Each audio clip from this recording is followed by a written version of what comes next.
Good morning. Time is 10:16 a.m. Our next remote location is St. Bernard Parish Prison with the staff at St. Bernard. Please introduce yourself. St. Bernard. With the staff from St. Bernard, please introduce yourself. Is there an officer? Oh, yes, Sergeant Miles with St. Bernard Parish Prison. Thank you, Sergeant Miles. With the offender, please give us your full name and your Department of Corrections ID. Rene Washington Jr., 747409. Thank you, Mr. Washington. My name is Alvin Roche. Ms. Pearl Wise is to my left, and Mr. Pete Freeman is to my right. We're here this morning for a revocation hearing. Do you have a revocation questionnaire in front of you? Yes, Is all the information on that questionnaire correct? yes, Is that your signature at the bottom? yes, Did you have an attorney at your preliminary hearing? yes, I did. Okay, do you have an attorney present today at this hearing? He was, yes, he was supposed to be present today. Okay, do we have an attorney logged into the waiting room? No. Your attorney is not present. Do you want to proceed without your attorney? No, Okay. So, based upon the offender is represented by legal counsel, and that legal counsel is not present, I'd like a motion to continue this case. I motion that we continue this case to allow an opportunity for the attorney to be present. Second. We have a motion on the floor to continue the case of Rene Washington, DOC number 747409, until his attorney is present. Call a roll, please. Motion. Yes, Yes. Yes. Ms. Washington, we're going to continue your case until your attorney notifies us that he's ready to proceed. You understand? okay. Yes, Is this the only case in St. Bernard? Yeah. So, Sergeant Miles, thank you for being available. We're going to adjourn at St. Bernard. It is 10:19 a.m. Have a good day.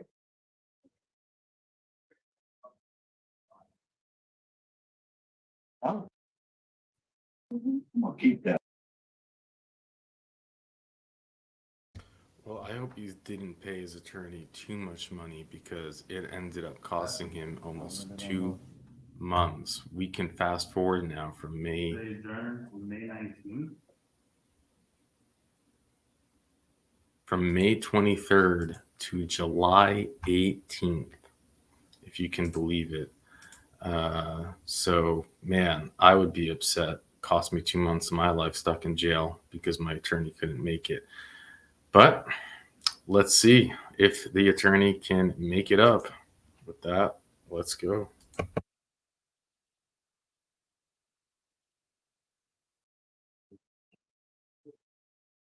Good morning. The Committee on Parole call to order today is Tuesday, July 18th, 8:15 a.m. My name is Brendan Kelsey. Along with me is Mr. Pete Freeman, Mr. Alvin Roche will be your panel. Staff and support seat at DOC headquarters in Baton Rouge. With staff and support, please introduce yourself. Right, Robert. Sure. Whitney Troxler. Our remote location is St. Bernard Parish. With staff and support at St. Bernard, please introduce yourself. You're on mute.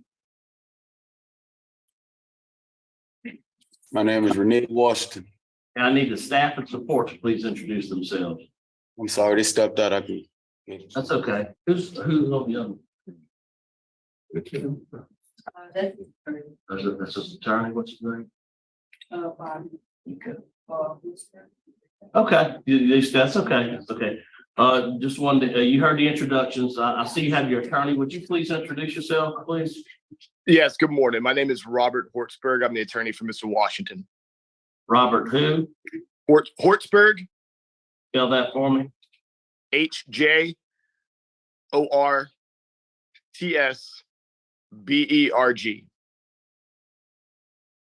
All right. Mr. Robert, we'll let you speak at the appropriate time. You have some input. All right, we're here for a parole revocation hearing. Please introduce yourself, state your name and DOC number. Rene Washington, DOC number 747409. Okay, I'm gonna read some rule violations. You can plead guilty, not guilty, guilty with a statement, or not guilty with a statement.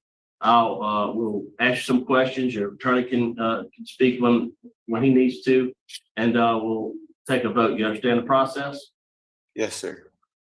Do you have a parole revocation questionnaire in front of you? Yes, I do. Is that your signature at the bottom? Yes, it is. Okay. Rene Washington DOC number 747409. Rule violation number 4. You were arrested on 1/19/2023 by St. Bernard Parish Sheriff's Office under the item hashtag 2301-2429 for illegal carrying of a firearm and possession of drug paraphernalia.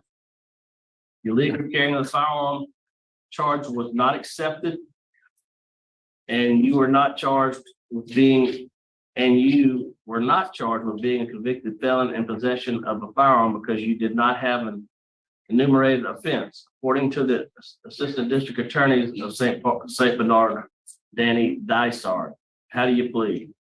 Not guilty. Okay, number 5, you were arrested on 1/19/2023 St. Bernard under hashtag 2301-2429 for legal carrying of a firearm and possession of paraphernalia. Same situation. It was not accepted. You were not charged being convicted felon by the assistant DA. How do you plead to Rule 5? Not guilty. Right. Would you answer Mr. Roche's question, please? Thank you, Mr. Council. Good morning, Mr. Washington. How are you? I'm all right. Good morning to you. And I was on the panel last time, and you wanted to continue the case because your attorney was not available at that time, and you wanted your attorney to represent you, right? Is that correct? Correct. Okay, so, Mr. Washington, I have reviewed your case for the second time. I've watched the entire videos that was supplied to us. I was with you the entire time on that traffic stop. I have video camera recording from both officers. I saw when the officer found the weapon in the front seat of the vehicle. I have read the information about the affidavit that it belonged to a friend named Chris. And basically, I know what caliber the gun was and everything. So basically, what's your explanation for pleading guilty to drug paraphernalia when that scale was found in the same backpack as the weapon? Can I speak? Yes, sir.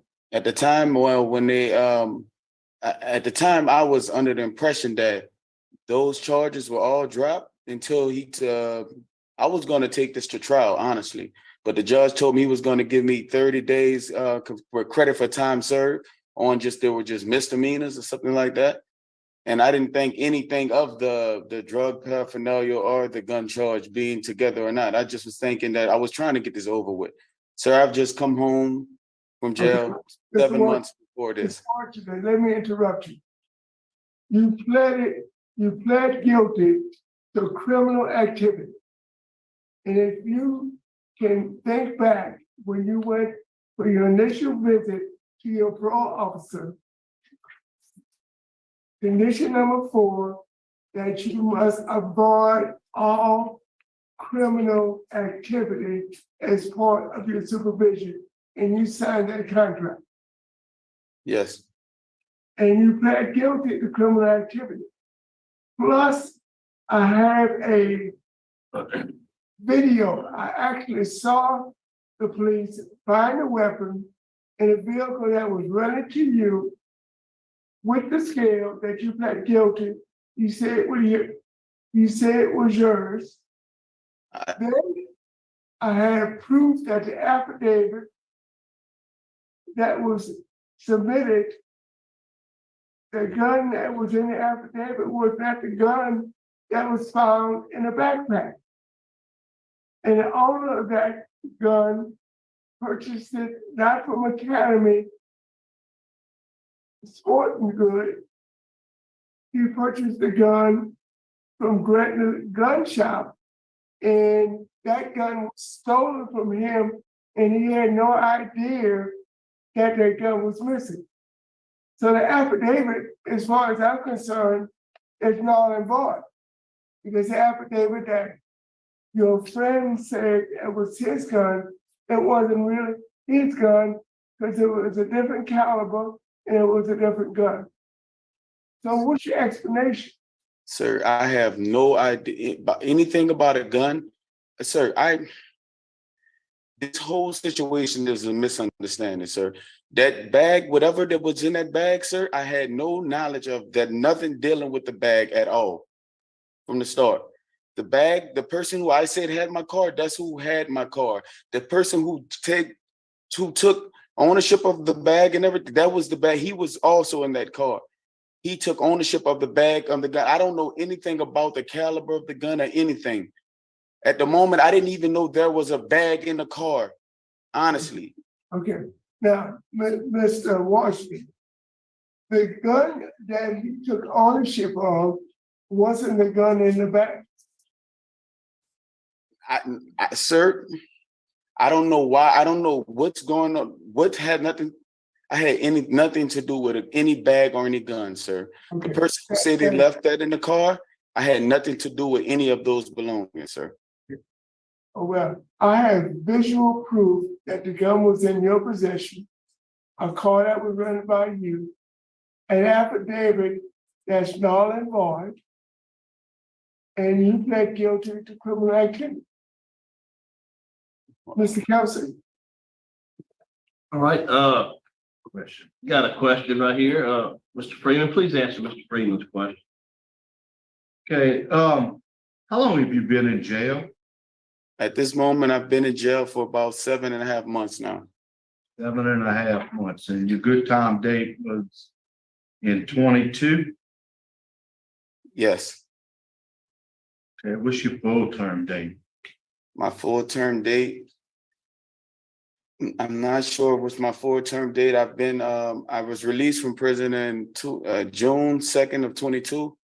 Mr. Freeman, his full-time date is September 3rd, 2025. Okay, thank you. That's all I have. All right, Mr. Bobby, would you like to make a statement? Yes, sir. First of all, I just want to address the plea.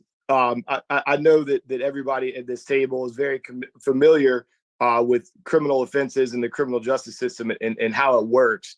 If you're sitting in front of a judge and you believe that you can plead guilty to a misdemeanor and the judge is going to let you out and you're going to be, out of jail that day, I believe probably most of the people sitting at the table would do it. I don't think that that's a good indication that he necessarily, agree that he was culpable for that. I understand that entering a plea of guilty, you are accepting responsibility. However, the reality of it is, and the reality of the justice system is that is often done in order to do what they believe is in their best interest to get out of jail. Being in jail is a very bad place. And, when you're in that situation, sometimes you make desperate moves. Also, as far as the gun is concerned, I think you noted it multiple times that the felony charges were refused. It was a misdemeanor, illegal carrying of a weapon. I understand that there's some discrepancies in the affidavit. I think at a trial, he would have been able to clear that up. He was a little bit uncertain about the exact caliber of the weapon, when he was given the affidavit. So, that may be able to explain some of that confusion. And in addition to all this, other than this isolated incident, Mr. Washington was doing everything he was supposed to do. He was employed. He was having no problems with his probation and parole officer. In fact, they've even indicated to me they were surprised, when this came up. He's been in jail for 7 months now, so it's not like he's received zero punishment for this, anyways. I just don't think, under the circumstances, with everything that he has in his favor, that it makes sense to continue to detain him. I think he's certainly no danger to himself or to the community. And I think letting him back out at this point is the appropriate remedy. All right, thank you. All right, Mr. Washington, would you like to make a statement on your behalf? Sir, I'd just like to say this. Since I came home, I've been doing everything I can I've been incarcerated one time in my life. This is my first time ever on parole or anything. I work, I get up every day and I work. Now this situation is a misunderstanding. The person who used my car, he is a trustworthy person. I also work with him, is a little cousin of mine. Now, the person that claimed the bag, the ownership of the bag, they just so happen to be in the car together. They both are, they're not criminals, no known criminals, no criminal background history. This is just a big misunderstanding. A big misunderstanding. The caliber of the gun, I had no knowledge of the I let the officer search the vehicle. If I had known that, we wouldn't be sitting here today. I would have not been in a car with a gun in the bag, sir. I have 4 kids. Jail is the last place that I'm trying to be in my life, sir. The last place. I work every day. I get up and go to work every morning. I'm not this is a misunderstanding, sir. A big misunderstanding. All right. All right, thank you. All right, it's panel prepared to vote.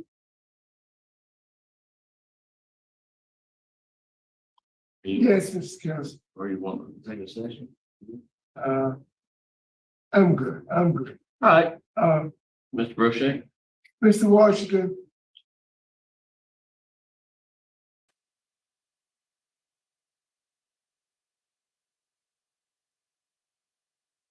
This is difficult for me because I have evidence of criminal activity. I have a video showing me that the gun was in your possession. False affidavits were submitted. There were signs of illegal drugs, even though you were not charged, but there were remnants of illegal drugs in the same backpack. Sir, can I please say one thing? I'm voting now. Let him speak. I'm voting now. Rene, please don't say anything else. I'm sorry.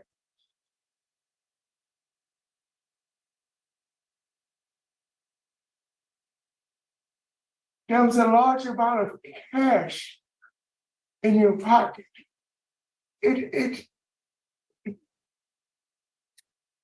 There is criminal activity in possession of a gun. So I find you guilty of violating condition number 4 and condition number 5 of your parole supervision contract. Therefore, I'm voting to revoke your supervision. All right, Mr. Freeman. Okay, Mr. Washington, it's a real tough case. You say you've been in jail 7 months, and what was the only charge you pled to? Drug paraphernalia. Drug paraphernalia. I'm gonna reprimand you. Give you credit for those 7 months that you've been in jail. And release you back on supervision. All right, you have one vote to revoke, one vote to do not revoke. You know, you're right, the bad situation here. I hear you. You know, obviously we have the evidence that we see. That's, you know, it's disappointing. I mean, I know we hear all the time that, you know, it's just a misunderstanding, right? We hear that all the time. But you have served over 7 months. And so my vote today is going to be do not revoke as well. Going to send you back to supervision. And I'd like for you to take living in balance on the street, you know, while you're out there. Take those, I think it's phase 1 and phase 2, take that class and continue with your stipulations. So you have 2 votes to do not revoke, 1 vote to revoke. Today your revocation is not revoked and you'll return to supervision Thank you. with the added stipulation. Thank you, sir. All right, and the wheels return. Well, excuse me? I just wanted to say thank you to y'all. I really appreciate it. I think y'all were very, very fair, and I appreciate the way you conducted the hearing for him. Okay, just make sure he takes that class out there, okay? Absolutely. He will not disappoint y'all, I assure you. All right, we'll Thank you. adjourn at 8:32. Thank you. Well, he ended up being set free. I don't know if it was the same attorney or if he had gotten a new one. I'm assuming it's the same one. Not particularly impressive, going off of screen right when it's time for the decision to be made, jumping back on screen. I didn't really think, you know, I think when there's general statements made, like I think all of you on the board would have pleaded guilty if you knew you would get out, is the wrong thing to say to people who understand the system, because they might say, no, we wouldn't have, because you can't plead guilty. It's an automatic revocation. You can't. That's just not how it works. We see it all the time where these attorneys advise their clients to plead guilty with the misunderstanding that it's in the best interest of their client, when it's not. It's an automatic revocation. They would have to go and serve the offense because they are not allowed to commit crimes. They are not allowed to plead guilty when you're on parole. And we see these attorneys do it over and over and over again. And even to the point where in their defense statement, they make a statement that is just not true. I don't, it's mind-boggling to me, really. I mean, you're an attorney. You know your craft. And it's unforgivable that he didn't show up at that time. I know it's complex, it's Zoom, and he's busy, and it's not the first time we've seen attorneys miss dates. It's not, you know, it's almost like waiting for the cable guy to come. They say you have a window of between 9 a.m. and 6 days from now that the cable guy's going to come. Take off of work, pull all your 6 days. Don't worry, we'll be there. It's like, really? Thanks. So it's like, it's tough. What is he in prison for? It's actually something that I just don't have a soft place in my heart for him at all for this. He hit and run, took the man's life. The guy was riding a BMW motorcycle, 10 p.m. on a Sunday. So he was suspected of the fatal accident near I-10. May 27th, he turned himself in after he ran. Accused of striking the silver BMW motorcycle right after 10 p.m. The 53-year-old driver of the motorcycle was ejected from the bike and didn't make it.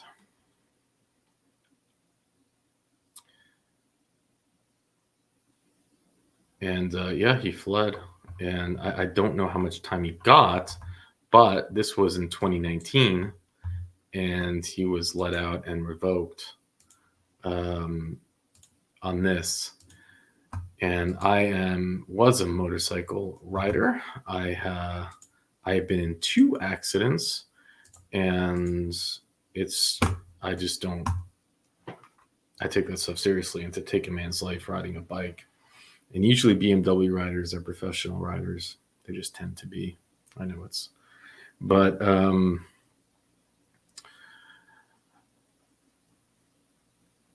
you know, Mr. Roche was like, "Hey, you said it's not your weapon, but it was in the backpack with stuff that you said was yours. So how's it not possible?" And they found cash, and man, I kind of think that he was involved in activity, but they felt that, look, he's spent so much time in jail. There's no certain proof.